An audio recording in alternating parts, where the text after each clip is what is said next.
Détendu, on a dit détendu donc.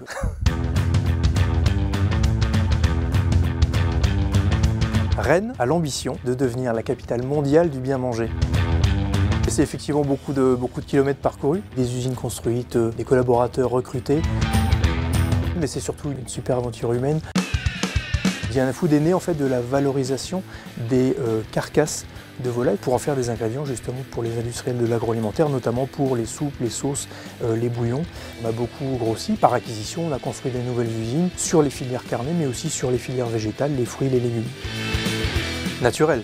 Les consommateurs en général, ils veulent aller vers des ingrédients naturels, ils veulent aller vers des ingrédients qu'ils comprennent, ils veulent savoir d'où ça vient, ils veulent savoir comment c'est fait, par quel type d'entreprise, par quel type d'agriculteur. Et ça, c'est vraiment le fondement même de cette construction de confiance pour le consommateur. C'est une place extrêmement importante pour Diana Food, pour Diana en général. C'est entre guillemets assez facile d'imaginer des nouveaux produits, mais imaginer des nouveaux produits qui répondent vraiment à des besoins de consommateurs qui évoluent tout le temps, ça c'est plus compliqué. 15% des équipes Diana sont dédiées à l'innovation et à la recherche-développement, donc c'est extrêmement important. L'innovation est aussi de plus en plus drivée par des acteurs plus locaux, plus régionaux. On essaye d'adresser ce type de clients qui sont souvent plus agiles, plus rapides à mettre des produits sur le marché que les grands groupes. Légumes. Je me fais un plaisir d'aller faire un petit tour au marché des Lys, où finalement ce que je vais chercher, c'est aussi d'aller chercher cette confiance. C'est un petit peu ce que cherchent les consommateurs et ce que cherchent nos clients.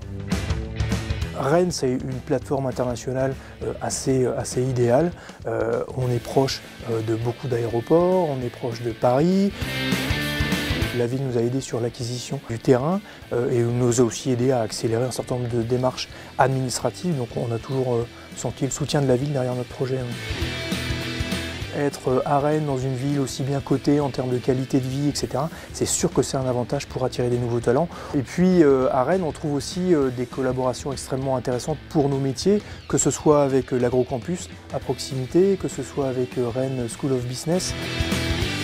La qualité de vie, et notamment à Rennes, je pense qu'on n'a vraiment pas à s'en plaindre et au contraire, il faut absolument qu'on en profite. Tout l'environnement culinaire gastronomique qui est extrêmement attirant, le fait d'avoir un centre-ville extrêmement concentré, on peut tout faire à pied à Rennes, ou en vélo, ou en trottinette, mais on n'a pas besoin de voiture forcément. Il y a un écosystème agroalimentaire. Rennes, en tant que capitale de la Bretagne, est forcément idéalement positionné, donc welcome. Yannick évidemment. Finistère, j'ai le droit?